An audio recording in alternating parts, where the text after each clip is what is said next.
Assalamualaikum sahabat literasi semuanya, apa kabar hari ini? Semoga baik ya. Nah kali ini, pada literasi kali ini Ai akan menjelaskan sedikit banyaknya tentang dunia perkuliahan. Terlebih buat para mahasiswa baru, itu kalian harus tahu apa-apa aja sih yang harus dipersiapkan. Apalagi buat anak SMA juga perlu banget ini, karena takutnya nanti ditakutkan kalian itu kaget, karena dunia anak SMA sama dunia perkuliahan itu beda jauh ya. Ai sendiri pernah ngalamin itu perbedaannya dan jujur kaget banget. Oke, yang pertama, kalian harus disiplin. Kenapa disiplin? Pengalaman nih, Ai ingin memberi pengalaman, share pengalaman itu waktu P2K tahun kemarin atau ospek tahun kemarin di UAD itu kami diharuskan datang pukul 4 pagi itu sebelum subuh. Jadi jam 3 pagi itu harus mandi teman-teman, harus mandi, harus siap-siap. Nah 4:30 tuh pokoknya harus on time sampai kampus. Nah teman-teman, itu ternyata tujuannya kenapa harus kayak gitu, itu tuh karena nantinya di depan kita akan bertemu sama yang kayak gitu. Kok bisa Ai ngomong kayak gitu? Karena ya waktu itu Ai 1 minggu P2K itu 1 minggu full itu tidurnya cuma beberapa jam doang, karena ada tugasnya ini, tugasnya itu, mencari ini, mencari itu, gak bisa menenangkan pikiran. Ternyata itu yang dihadapi oleh mahasiswa teman-teman. Kenapa nanti kalian di depan itu kalian akan bertemu sama tugas-tugas dimana kalian itu jarang tidur, kalian tidurnya itu pukul 1 malam, pukul 2 malam, itu sudah menjadi hal yang biasa. Jadi disiplin itu kuncinya yang pertama. Kenapa disiplin? Tadi kan karena itu kalian akan kurang waktu tidur kalian, apalagi kalau kalian menunda tugas kalian teman-teman. Terlebih nih buat para mahasiswa, kalau Ai sendiri kan mahasiswa pendidikan biologi ya, jadi banyak banget tugas-tugas yang kaitannya sama penelitian ataupun praktikum. Nah kayak gitu tuh kalian akan menghadapi kayak gitu, dimana nanti 1 minggu bisa dihadapkan pada 3-4 praktikum. Kalian menyusun 3-4 laporan, itu kalian tulis tangan, kalian warnai. Nah kayak gitu tuh harus di manage. Kalau kalian mengerjakan tugas besok aja, dosennya bilang 1 minggu kok, jadi kan udah nanti aja lah kalau udah deket. Sementara kalian nggak tahu, kalian besok itu praktikum, besok harus mengumpulkan laporan. Nah itu waktu yang mepet itu nanti akan mengganggu kalian mengerjakan tugas yang lainnya. Bisa jadi kalian akan ketinggalan, bisa jadi akan ini akan itu. Jujur kemarin mungkin ya Ai sekali itu pernah, karena ini kan semester semalam kan online ya.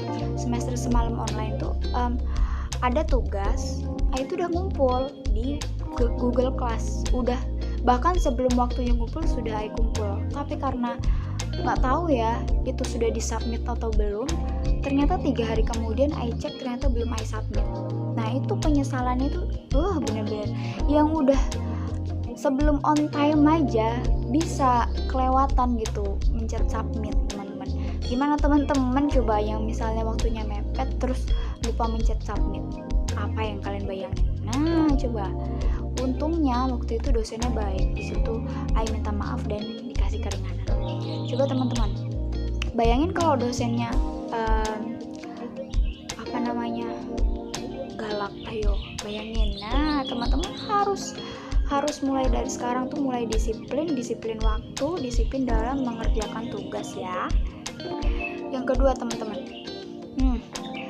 kalian harus mulai membiasakan untuk tidak mengkopas tugas-tugas kalian dari internet.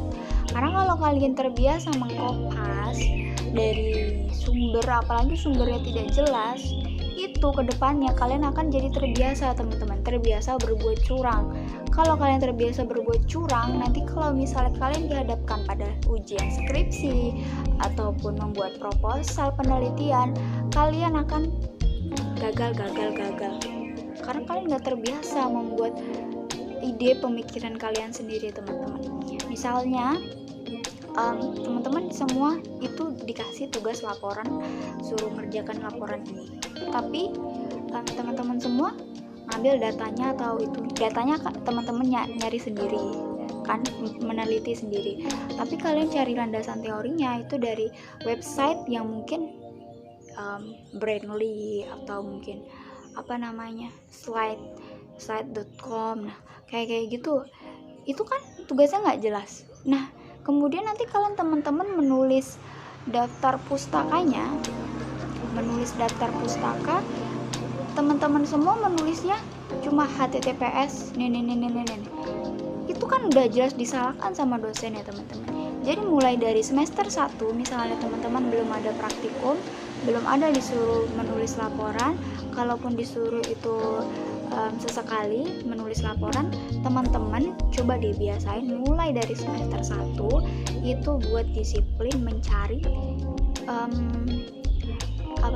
sumber yang jelas. Jadi nantinya teman-teman itu nggak kesulitan, nggak terbiasa kopas. Karena jujur, kemarin ada pengalaman sedikit, teman dari univ lain sama-sama semester 3 kayak dia minta tolong sama untuk membenahi laporannya. Ketika buka laporannya, ternyata ketika buka, slide ke bawah, itu yang paling bawah itu kan daftar pustakanya itu semua HTTPS Brandly, HTTPS itu enggak dalam penulisan daftar pustaka yang baik dan benar teman-teman. Nah teman-teman semua mungkin memang masih wajar ya kalau maba itu salah, tapi kalau misalnya semester 3 masih salah, semester atas masih salah, teman-teman malu dong, malu nggak sih sama dosennya udah approve tapi teman-teman masih nulisnya dalam keadaan yang berantakan kayak gitu ya kan. Kemudian I mau kasih tunjuk nih ke teman-teman kayak gini nih teman-teman ya. Ini adalah salah satu laporan, ini salah satu daftar pustakanya nih. Ini semua tulis tangan dan teman-teman semua kalau anak PBio boleh lah, kalau mau minta laporan ke ayah aja nggak apa-apa. Oke, itu kalian itu nanti akan dibekali sama mata kuliah bahasa Indonesia, biasanya ya bahasa Indonesia. Nah, sahabat literasi semua ini harus belajar deh literasi. Di situ nanti di mata kuliah bahasa Indonesia akan diajarkan cara menulis karya ilmiah yang baik dan benar, mulai dari kutipan, mulai dari cara menulis dapus, cara membuat menyadur kalimat dari buku, menyadur pendapat dari si ini tapi di dalam si ini. Nah, kayak gitu tuh harus dipelajari dari nol. Oke teman-teman, selanjutnya gimana sih sumber yang benar tuh gitu kan. Sumber yang benar itu teman-teman bisa cari di jurnal. Misalnya ini kan online nggak bisa tuh cari buku di perpustakaan, nggak bisa tuh, susah tuh, daerah kami jauh dari tempat-tempat yang jual buku. Nah kayak gitu misalnya teman-teman bisa cari dari jurnal itu teman-teman bisa cari, diketik aja di laman pencarian itu, misalnya jurnal pembedahan katak gitu kan misalnya. Nah tulis aja kayak gitu, jurnal pembedahan katak, biasanya tuh akan muncul bentuknya file PDF dan harus di download. Nah teman-teman download aja. Kalau udah di download, teman-teman buka apa yang mau dicari. Nah kemudian teman-teman bisa kutip beberapa pendapat yang ada di dalam jurnal. Nah di dalam jurnal itu ada beberapa pendapat, misalnya di situ dicantumkan pendapatnya siapa. Nah jangan lupa tulis nama sama tahunnya. Nah kayak gitu tuh harus banget, penting banget teman-teman, karena itu yang akan salah satu bagian penting dari sebuah karya ilmiah teman-teman. Jadi teman-teman harus mulai semuanya dari awal, harus mendisiplinkan diri untuk mencari jurnal-jurnal yang milenial, jurnal-jurnal terbaru itu banyak banget di internet. Teman-teman bisa nyari di rjujournal.com atau juga di Digilib tuh, di Digilib UAD kayaknya ada juga tuh jurnal-jurnal ilmiah. Nah teman-teman bisa cari di situ, banyak banget, judulnya beragam. mau cari judul apa aja ada. Misalnya lagi nyari NaCl, cari aja jurnal yang berkaitan dengan NaCl, nanti akan muncul teman-teman kayak gitu. Jadi teman-teman biasakan menyusunnya itu semua sendiri, tidak menyusun dan ngambil kopas langsung dari internet kayak gitu. Oke, terlebih nih selanjutnya untuk mahasiswa pendidikan biologi, nanti di semester 2, semester 3 terusnya teman-teman akan dihadapkan sama yang namanya praktikum. Kayak gini, ini contohnya. Ini adalah laporan praktikum biokimia. Laporan praktikum biokimia. Jadi kayak gini nih nanti harus full. Tapi kebetulan kemarin kan karena online, jadi I buat PDF. Nah, karena buat PDF, jadi I buatnya di kertas kayak gini. Kertas double folio. Kemudian di PDF-in. Kalian harus belajar mulai sekarang belajar mem-PDF-kan file ya, mengkonversi file karena kadang harus ini harus itu. Tuh. Itu apa aja sih Kak yang dihadapin di praktikum itu nanti? Sebelum praktikum kalian akan disuruh menuliskan yang namanya laporan sementara. Ini sih ketentuan dari UAD ya. Kalau univ lain nggak tahu. Nih, laporan sementara itu biasanya dalam bentuk skema ataupun gambar kayak gini. Kemudian setelah itu keesokannya kalian akan di pretest. Pretest itu adalah tes sebelum praktikum. Di pretest di situ teman-teman akan diketahui berapa skornya untuk bisa praktikum. Terus setelah praktikum nanti di situ praktikum akan beragam ya. Nanti dia sama kakak asisten pembimbingnya itu ada asistennya. Nah, nanti dia akan jelasin semuanya teman-teman di praktek. Terus nanti ada ditanya-tanya gitu kan, ini tadi apa, namanya apa, nah, kayak gitu tuh kalian hadapi. Setelah itu kalian akan menuliskan laporan. Laporan itu tadi yang Ai bilang, biasakan cari dari jurnal kalau misalnya nggak punya buku. Nah, kalian juga tips selanjutnya, kalian juga harus punya buku pegangan perkembangan peserta didik contohnya. Nah, kalau mungkin ini karena online aja ya, susah nyari buku. Kalau offline teman-teman, apalagi yang khususnya lagi di Jogja nih, teman-teman semua gampang banget nyari buku tuh. Buku-buku di all shop ada, ataupun nyari di Taman Pintar itu banyak banget di Jogja ya. Pokoknya di Jogja 1000 buku pun ada. Jadi kalian cari judul apa aja ada. Jangan sayang sama uang buat beli buku. Jangan sayang. Karena buat apa uang kita kalau cuma buat jajan doang?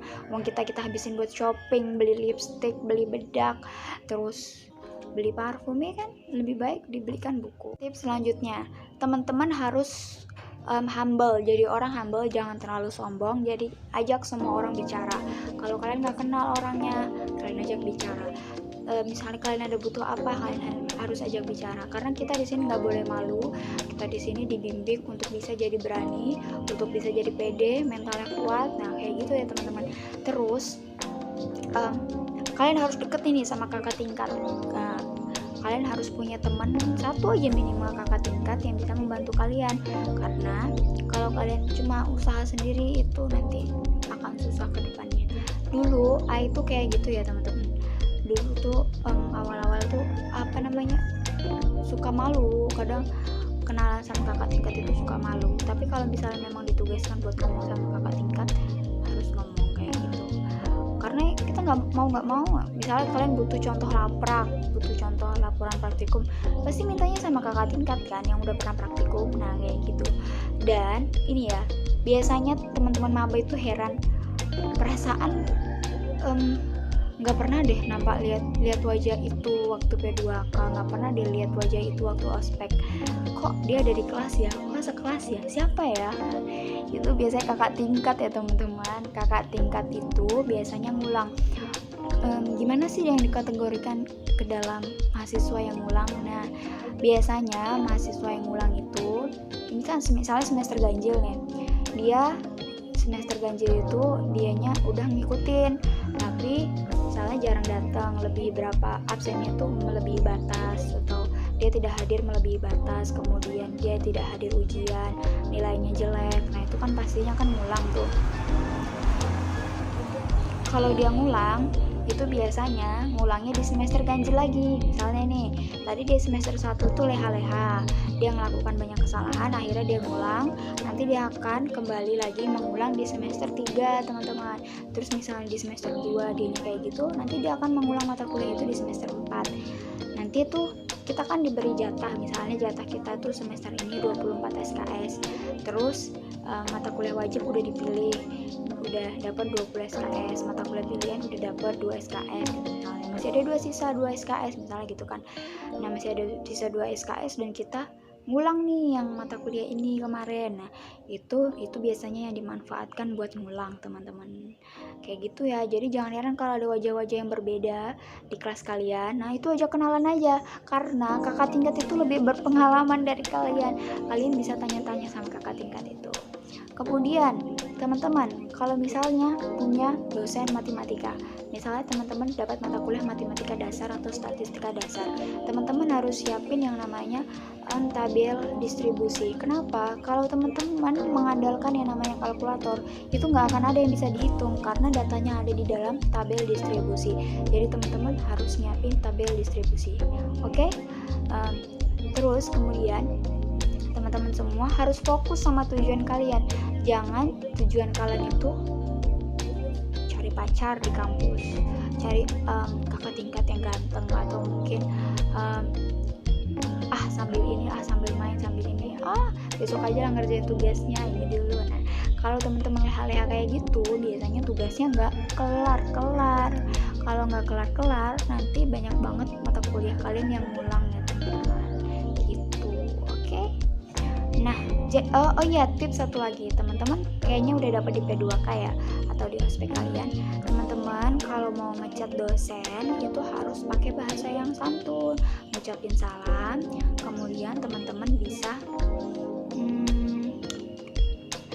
mohon maaf sebelumnya Pak mengganggu waktunya. Kemudian teman-teman memperkenalkan diri, baru menyampaikan tujuannya apa, bawahnya mohon maaf lagi, terima kasih, baru salam. Kayak gitu ya teman-teman. Pasti kalian udah tahu lah ya.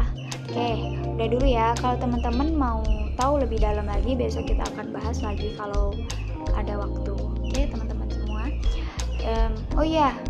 Kalau misalnya mau request puisi, jangan sungkan. Oke, jangan lupa like, komen, dan subscribe. Dadah. Salam semangat, salam literasi, salam biologi. Assalamualaikum.